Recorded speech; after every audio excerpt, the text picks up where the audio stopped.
Hey guys, DC Network here, coming at you with another video. Over the past few weeks, we've discussed on this channel some recent quotes from Duncan Rouleau, one of the creators of Ben 10, a part of Man of Action, who recently did a Q&A on Twitter where he answered some questions from both cartoon base and Ben 10 fans alike, which gave some interesting perspectives on both the future of the franchise and its past as well, such as whether or not the next iteration of Ben 10 will fall into the reboot continuity or the original continuity, and why exactly the reboot happened. So if you haven't seen those videos, I'll leave them down in the description and comment sections below so you can check those out. But there were two more things that Duncan had touched on during this Q&A that I wanted to touch on in today's video, and that being a potential spin-off series that Man of Action might have interest in doing, and also the future of Ben 10 from a gaming perspective, as Ben 10 is one of Cartoon Network's franchises that has gotten a lot of video games over the past,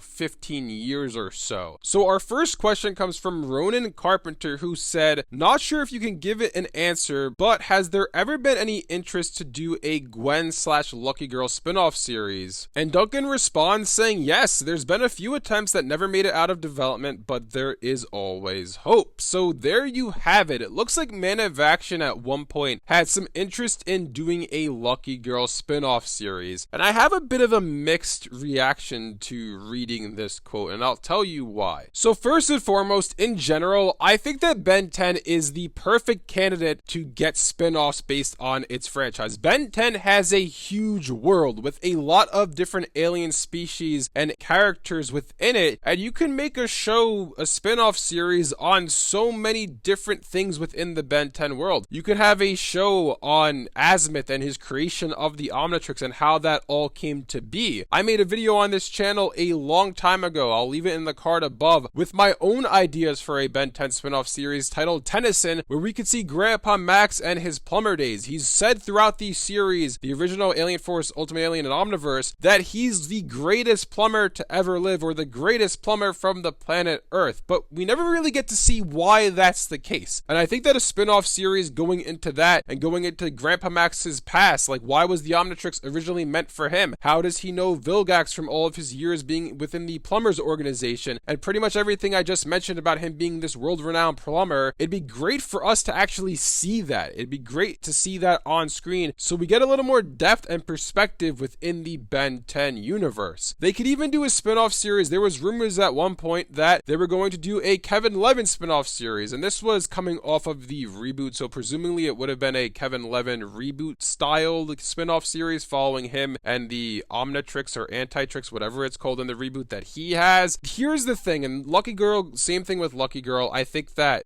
as a spin-off series idea, that'd actually be a really good idea because you can get a bigger female audience into Ben 10, because like it or not, Ben 10 is a show that was predominantly meant for boys when it came out back in 2005, so having a female character take the lead could be a way to get the female audience more involved in this series and grow that within the Ben 10 universe. Here's the thing with everything I just mentioned with these spin-off shows, I don't think any of them are a good idea to do right now. And the reason I say that is because Ben 10's been missing since 2021. It's been a whole 3 years almost since the reboot ended. And if you're someone like me, someone who didn't like the reboot but was a fan of the original continuity, then you haven't seen Ben 10 for 10 years almost. This fall will be the 10-year anniversary of the conclusion of Omniverse, meaning that most fans who grew up with the original continuity and weren't a fan of the reboot haven't had a Ben 10 in 10 years. So while I think creating a bigger world within Ben 10 and having all of these spin-off series is a great idea, and just some of the, ideas I spitballed earlier in the video, like a show on Azimuth, on Grandpa Max, on Lucky Girl, or even on Kevin Levin, they're all a good idea, but they shouldn't happen next, and that's because Ben 10 as a franchise just needs to be reintroduced to audiences once again. It's been so long since there's been a serious Ben 10 on the air. They need to first tackle that topic and see how that show does before diving into a bunch of spin-off series. Like, for example, imagine that this 6th iteration of Ben 10, let's just say for argument's sake, ends up being a Lucky Girl spin-off series. Well, that's not a bad idea on its own. It doesn't make sense for the next iteration of Ben 10. I personally would be disappointed in something like that. I would be disappointed if the next series is my Tennyson Tennyson idea. As much as I love that idea and seeing a show following Grandpa Max, it shouldn't be what comes next in the world of Ben 10. What comes next in the world of Ben 10 needs to be a more serious take on the character. It needs to reintroduce Ben Tennyson to audiences worldwide, because he's been missing for 3 years if you were a fan of the reboot, and if you're someone like me who didn't really like the reboot, didn't really watch it, then he's been missing for almost 10 years for you, and they need to reintroduce that character first, whether it be a brand new timeline or going back to the classic original continuity that I feel like most fans at this point really want to happen, but we'll have to wait and see on all of that. The second topic that I want to discuss briefly in this video is the Ben 10 video game franchise, as Ben 10's a series that has had a lot of video games throughout its history, and Alex on Twitter asks, do you think there is a possibility that Cartoon Network could create a Ben 10 video game soon, like Ultimate Alien Cosmic Destruction? And Duncan says, I don't know of any specific plans at the moment, but games are king these days, so anything is possible. Personally, we'd love for there to be a big sprawling RPG in the Ben 10 universe. So a couple things to break down here. Number one, people want to see a new Ben 10 game. I'm not surprised at this. I would like to see a new Ben 10 game, in all honesty. I know we got those games for the reboot, but again, it's tied to the reboot continuity, which I wasn't a fan of. I used to love the games back in the day. In particular, I really enjoyed Ben 10 Omniverse 1 and 2 on the Wii U, but I played all the Ben 10 games except for Cosmic Destruction. I touched it a little bit, but never got that far in that game. But nevertheless, I think it'd be really cool to see a brand new Ben 10 game, kind of like how we got Samurai Jack Battle Through Time a few years back. Something like that within the world of Ben 10, within the world of the original continuity, would be really cool to see. And lastly, Duncan says that Man of Action would like to see a big RPG in the Ben 10 universe. That'd be really cool to see. Like right now, I'm personally playing Persona 3 Reload on my Xbox, and while I don't think a Ben 10 RPG would be anything like that, maybe it could be akin to something like Dragon Ball Z Kakarot, an action RPG within the Ben 10 world where you're playing as Ben Tennyson, and maybe you have some side missions as Gwen or Kevin or Rook or other characters in the Ben 10 universe. I think that'd be something awesome to see, and in all honesty, I've said this before, but Cartoon Network really does need to bolster their video game lineup because it's pretty lackluster. Honestly, I have a lot more that I want to say about a potential Ben 10 game, but I'll leave that for another video. But for today, let me know in the comment section below what you guys think about all this. What do you guys think about Duncan Rouleau's comments on a potential Lucky Girl spin-off series and on a potential Ben 10 RPG game? If you guys enjoyed this video, be sure to leave a like and subscribe to see more content like this from DC Network. Thanks for watching, and I'll see you guys next time.